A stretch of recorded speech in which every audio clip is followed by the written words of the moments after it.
welcome to Cosplay Stitch and Seam. I'm Panin. I'm V-Fire. And I'm David. Yay! We did it that time! Good job, guys! I'm so proud of us. We only restarted the recording 3 different times today, so it's good. It's fine. It's fine. You know, it's good. Hi, guys. Welcome to the show.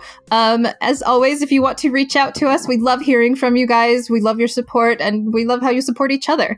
If you would like to share with us a story of your cosplay fun, cosplay horror stories, or just something that made you feel good in general, you can email us at cosplaystitchandseam@gmail.com, or you can go to the website at cosplaystitchandseam.com and fill out the contact form there. Or you could also go to our Facebook page. Our Facebook page and our group. Our group is where we have our Work in Progress Wednesdays. And that's where everyone gets to share their fantastic ideas. And also, don't forget to leave us a review on iTunes or Stitcher or Apple Podcast or whatever they want to call themselves today. And we can even give you a shout out on the show. Yay! Mercedes, how would you like to talk about the Voice of the West? What is it? So, as we announced way back when, and then totally forgot about because, you know, the world's kind of on fire right now. You know, and COVID, and oh my gosh, 2020 is a nutso year. But there was this amazing thing that happened where Panin and I took the Stitch and Seam to an event, and we made it to the finals of the Voice of the West Awards. The Utah Podcast Summit has changed from the Utah Podcast Summit to the Not Only Utah Podcast Summit, because they are now branching out, and since everything is online due to COVID, they're making it super everywhere right now. And the Voice of the West Award is something that they've been giving out in the previous years that they've hosted this summit to just podcasts that stand out, and this past year they wanted to open it up to more podcasts, so they had people come out and do pitches for them, and they had like a panel of judges, and they chose from there. And then as of this recording, we are just a couple days from the finals and doing our pitch online.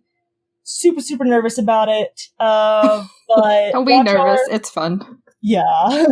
Watch our Facebook and Twitter and all those other places where you can catch up on our announcements, and you'll know how it went for us. So yeah, crossing our fingers, very excited, and there's so many great podcasts that are going to be in it, and we'll make sure to give a shout out to each of the ones that we feel like super stand out to us as well, because this is going to be a really fun way to meet other podcasters with very different topics that they chat about as well. And I don't know, I'm really excited for it. I was going to say, if anything else, we are going to find out a lot about a lot of really neat new podcasts. So I'm excited. And they don't let just any podcast get to the finalists, because I pitched 2 of my podcasts. Oh, dang it. They didn't like either of them. I'm sure they liked them. But it was not up to the judges' standards of what would be the Voice of the West, and I'm honored to even be a part of the team. So, yay! Yeah. We appreciate you, David. And I appreciate the both of you. Yay! Well, if you want to go ahead and talk about Pride, David. I could talk about Pride. So don't forget, you guys, by June 19th, we are asking for your written or recorded messages of support and love for all of our LGBTQ plus friends and family, because of the fact that we are not going to be able to do our regular Pride episode on the Pride Parade. We wanted to make a special episode that involves you guys. So record yourself just giving a shout out to those who might need some support, because right now the world kind of needs a little bit more love, and I think we could all just say something nice, and I want to make a very special episode with you guys helping make it. And it'll be like a podcast parade where you get through with all of your feel good feelings, and I'm so excited for it. Good. And remember, you can record yourself saying them, or if you don't want your voice on the air, we'll be happy to read some for you. Write us your stories at all the usual places. We're happy to read those on the air as well.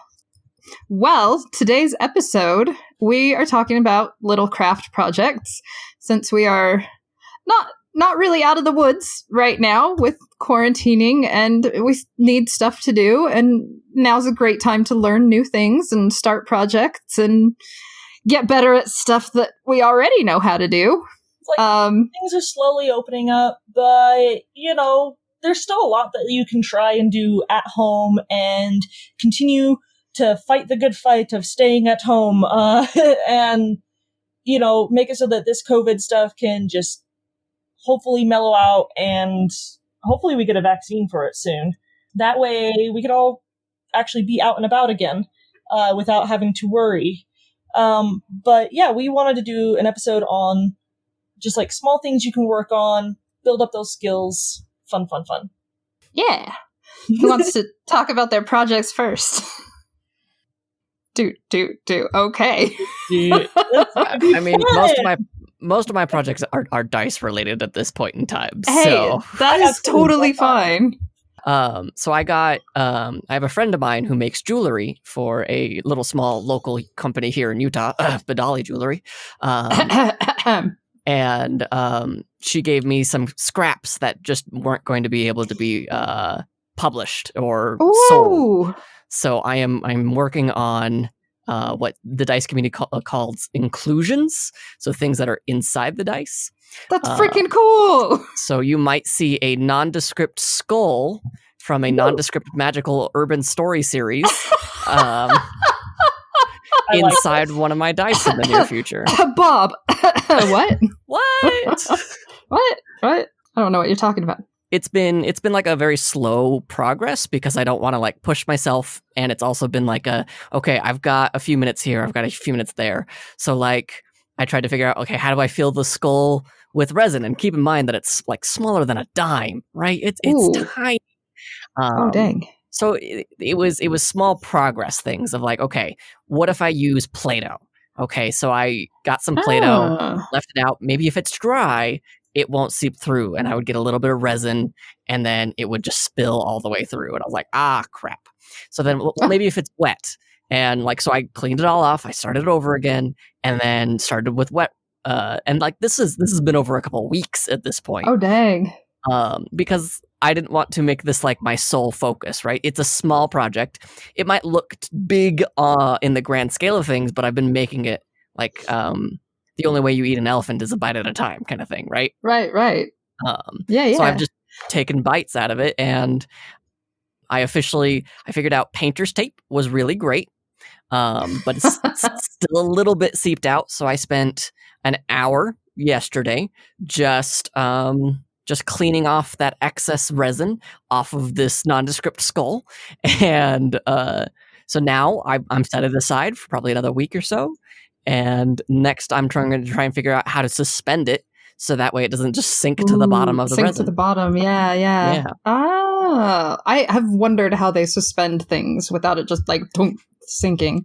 So it depends like on how good you are. If you're Rena good, I imagine that you have a certain amount of time frame that your resin hardens at. So like it's got 45 minutes of work time, but in that 45 minutes it starts becoming a little bit more thick and viscous and not as watery. So then that's when you can put more of your inclusions in. I think what I'm going to do is I'm going to get some like fishing line, or maybe even like hair, because I've got long hair right now. And then don't we all? Suspending it that way, like tie it to like a stick outside the mold, so that way it hangs perfectly in the center, and then fill up around it. Oh, how scientific that is. Yeah. Fantastic. That'd be so cool. I was very curious how you were going to do dice in bite-sized pieces, because like when I think resin, I just think, okay, just you have to do it all at once. You mix, you pour, and you set it, and then you go get it later. Well, like even then, like I've been making coins for Dungeons and Chill, and I'll make some, and then I'll cast them, and I'll let them sit, and then I won't come back to them for like another week, and then I'll sand them, and then I'll come back to them a week later, and then I'll polish them. And then I'll paint them, and then I'll do a final coat of whatever. Nice. Okay. So again, it's taken that elephant, and it's only a bite at a time. I like that. That's cool. I wanted to talk about, because I had a really hard time narrowing my project down because I have a hard time focusing on one thing at a time. I don't know if you guys have noticed that about me, but I do. So I picked like a lot of things where I could do a little bit at a time on each of them. And then I got really excited on a completely different tangent because they had a Humble Bundle come out for cosplay. I saw this, yeah. And for like, it's going to be closed by the time this episode comes out, so I'm sorry. But like the books in it are all in PDF, but they're like really good. You have stuff from people like Kamui Cosplay, and like different wig makers, different fabric. Like they include like just about everything you need to know about different aspects of cosplay, whatever it is you're making. And so my goal with those is to find something I haven't done as I go through them and to try to do it. Yeah. So I'm really excited about the wig working books. I have so many old wigs that like I've just picked up because I'm like, oh, I'll totally do this for this costume, and then I don't do it because I'm bad at planning and I jump around from project to project.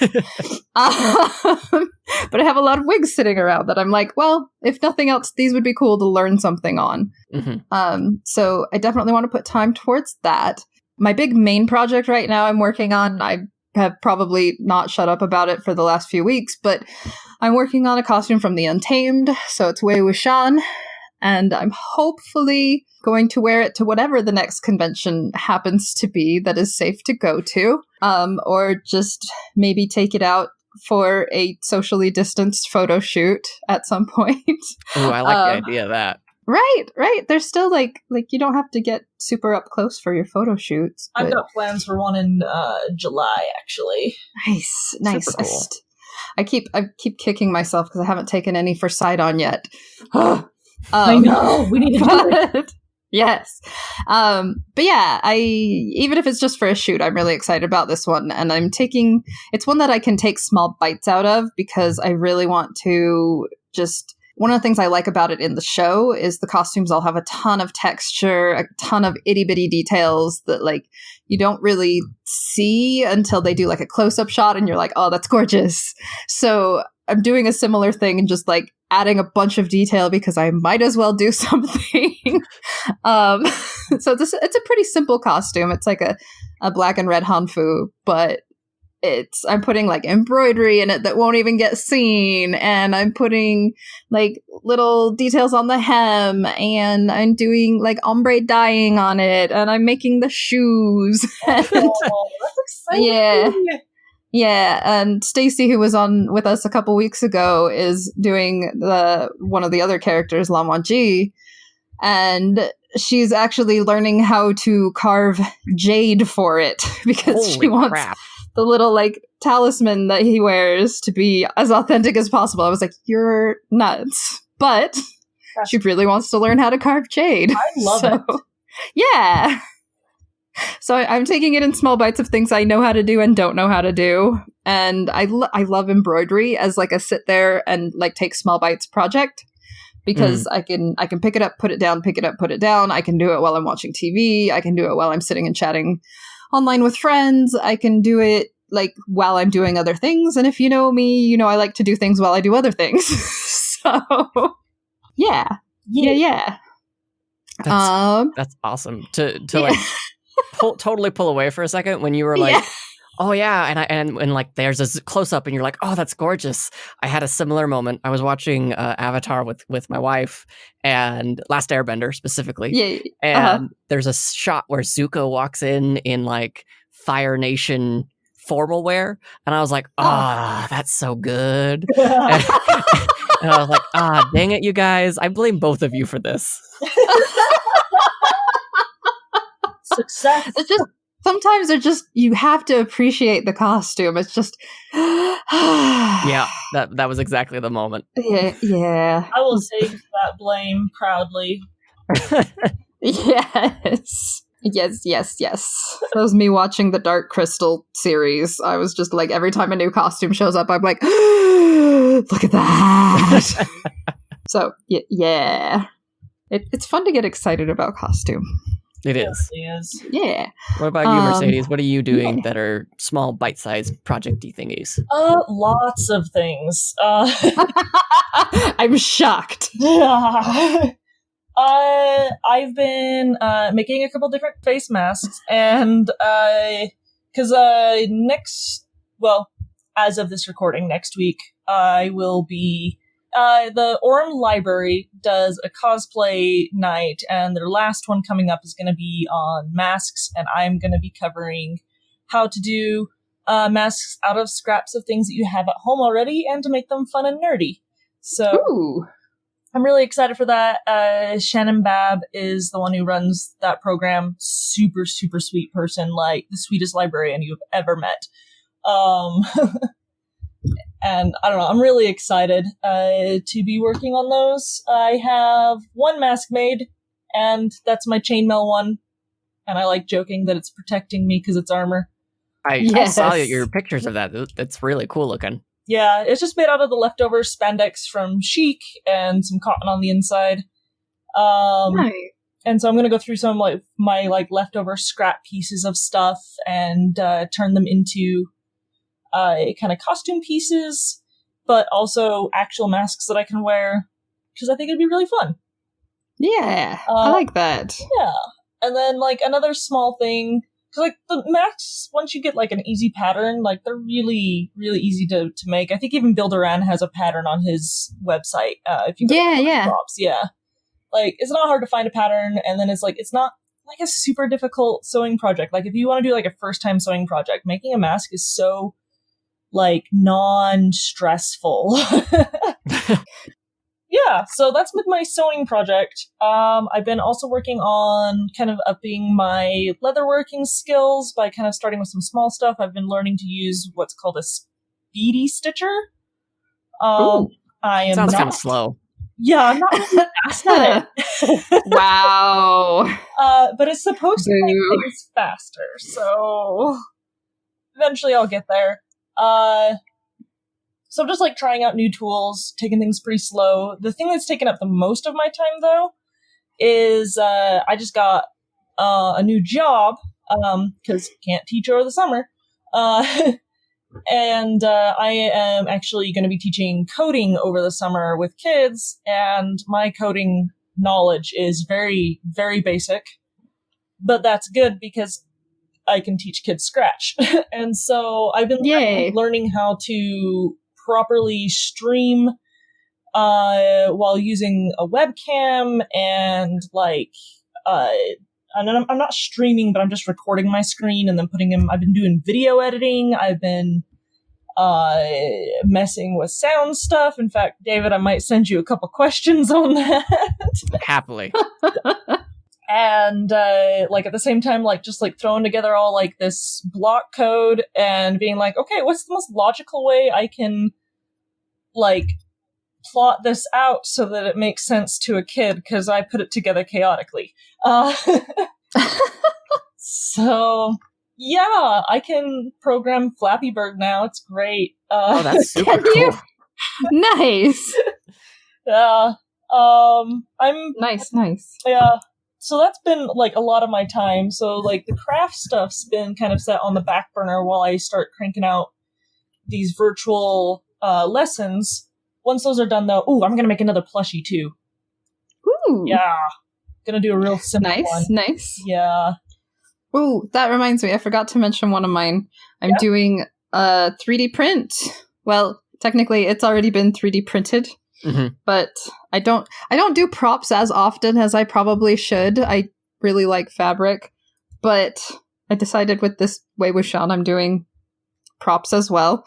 So Stacy helped me print his tiger amulet. Ooh. And I'm working on sanding it and puttying and sanding and puttying back and forth because it's something simple I can do with my hands while I'm at work. That is a messy process. Yes, it is. I've just used a filler primer for my 3D prints, and that, you do 12 layers, and then you're like, well, what was the point? I still see, lines. Yeah, that is my life right now. I am living that primer life. I was going to say, on that note, I'm also doing a 3D modeling camp, and the kids I want to go. Right? The kids get to print their 3D models, so I am exercising some skills that I haven't touched in ages. That's freaking cool, though. Yeah. Oh, man. So, yeah, I'm doing a lot of digital stuff, I guess. Mm-hmm. More so than I was going to do actual physical stuff. Because I was starting off with, like, the masks and the leatherworking, and I was going to try and do more foam smithing and Warbler as well, because I have a ton of that suddenly. I had a friend who needed to offload a bunch of it because they decided they didn't want to use it anymore, and I was like, I'll use it. I don't know what yet, but I'll use it. Yeah, nice. So, yeah. Very cool. Ooh. Very exciting. I think also now is like a really good time, and I'm telling this to myself as much as our audience, dear listener. Now is a great time to get back into that one project that you've been putting off forever. Yeah, and that means you, David, with your cloak sitting in your closet right now, and every time you walk by, you go, I should pull that out. I've got sanding to do. I'll do sanding first. David, stop being a wuss and just work on that thing.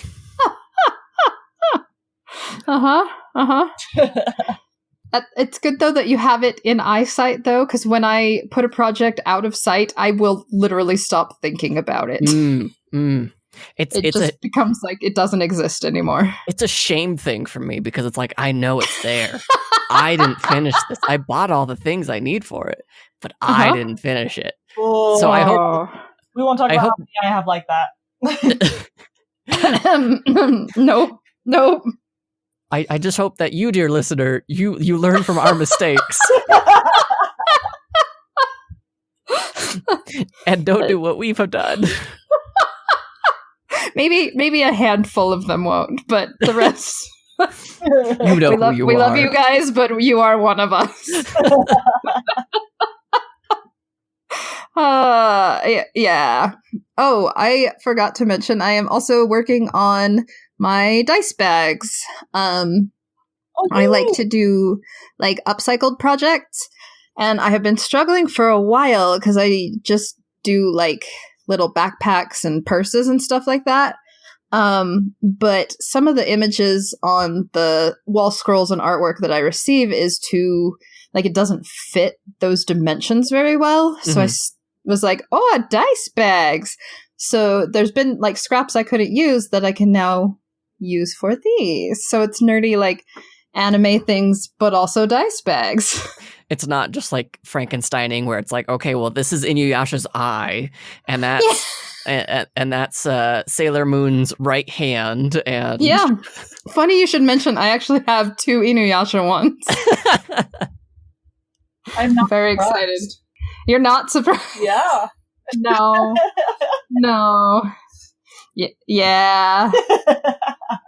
Yeah. I have one that I'm just going to stare at forever because it's Gundam Wing and I don't know what to do with it.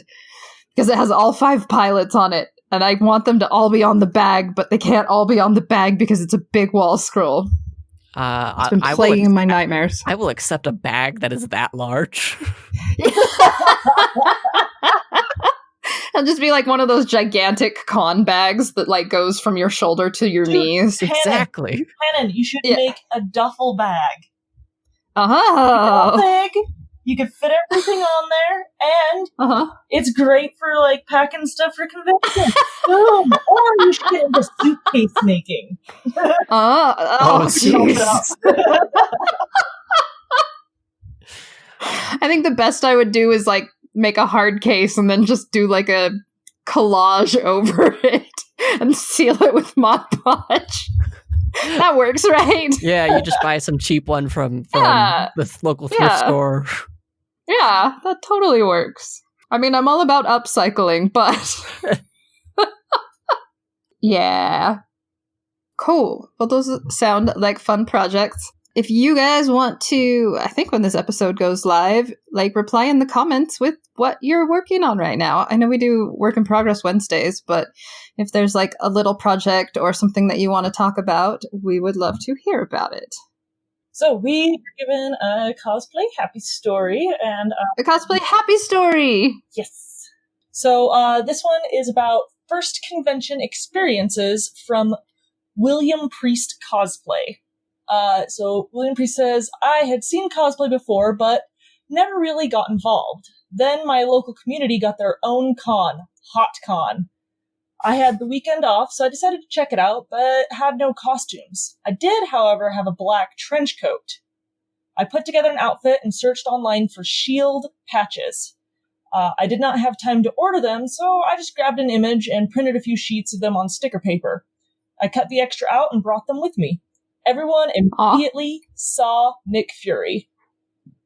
Cute. Yeah, right? It's super awesome. I spent my day walking around the con recruiting the kids who did not have a costume by handing out the stickers.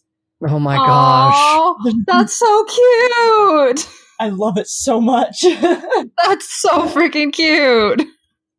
By the end of the con, I had run out of them, but had photos with 20 plus new agents and lots of cosplayers. It was a great experience and showed me the fun that can be had. Oh my god, that's so cute. Like, I love costumes that are like kind of interactive like that. My heart. And especially like kids get so excited, especially when they see their favorite superheroes. And that's really cute. I love so much that they went out of their way to like go to people who weren't in costume and be like, yeah, have a costume, you know, you're part of S.H.I.E.L.D., you're an agent. And I just, you know? Oh, my little heart. I know. Aw, well, thank you for sharing that. If you guys want to share one of your happy or horror or just fun times, go ahead and email us at cosplaystitchandseam@gmail.com or go to cosplaystitchandseam.com, fill out the form on the doobly-doo there, and you're good to go. And finally, you can also go to our Facebook page, Cosplay Stitch and Seam. You can join our group and our page. You can let us know your story there, but you could also join our group so that way you can be in this awesome community of fantastic supporting cosplayers. And also, we have our Work in Progress Wednesdays where you can show what you're working on, and we want to see them because they're stinking great. Yeah! While you're on the internets, though, if you want to leave us a review, you can go to iTunes, Apple Podcasts, Stitcher, Podchaser, wherever you want, and leave us a review. Tell us what you like, what you don't like. We want to hear it. Just like Linda610, who in Sweden writes, "Whoa! Love it. I found this podcast exactly the way you described in episode 74. So here's my 5-star review. Love you guys so much, and you're a big part in me finally at 27 starting my cosplay. Poison Ivy." Yay! Oh, good luck. Good luck. I'm excited. Post pictures of your Poison Ivy in our Facebook group, please. Please do. Yay! Aw, So I'm so excited. I kind of hope that it's the Harley Quinn TV show Poison Ivy, because she is so sassy and sarcastic that, like, it's giving me new goals in life. Yes, that is awesome. Thank you, as always, to Macy Roberts for the use of the theme song. And David, tell us about what's going on in your neck of the woods. So Dungeons and Chill, we had a big meeting, and we decided that we are going to start doing our own quarantine content pretty soon. It is going to be the Curse of Strahd story with your current characters that you love so much. So what's great about the Curse of Strahd is it's always different because you take a tarot deck, a knockoff tarot deck, and then you do a quick draw, and that determines a lot about the game. So I'm really excited about that. In Comic Trades Monthly, we did Invincible by Robert Kirkman, and next month we are going to be doing Black Panther by Ta-Nehisi Coates. It's very politically provocative, and I'm very excited for a fantastic Marvel politics story. Ooh, that sounds fun. Nice. As always, we encourage you guys to be that positive change in your communities. More than ever, we need that right now. if it wasn't obvious already, we love supporting Pride every year and year round. We definitely believe that Black Lives Matter, and we want to support all these wonderful movements going on right now. So if there was ever any doubt, please know that we do support you, and please be there to support each other and be that positivity, because we all really need each other and we need to lift each other up right now. If you guys, there's a lot of opportunities to help people right now. Reach out to your friends, your family in all these different communities that are affected recently. Let them know that you are willing to help, whether that's making food, making a donation, going out and letting your voice be heard, or just being there to listen. That is also a very important thing that we can be doing right now, is just listening. Absolutely. And if you want to know more information, where to listen and all that kind of stuff, on the Facebook group, and the page and lots of other places have posted a thing where you can find more resources and educate yourself if you want to learn more about what you can do and who's going to get to listen to, and kind of get yourself started on that. I'll be leaving that announcement up in the Facebook group for the entire month before I update it with new announcements. So, yay. Cool. Well, we will see you guys next time. Hope you are wonderful and excellent to each other. Party on safely. And we love you. Love ya. Bye. Bye.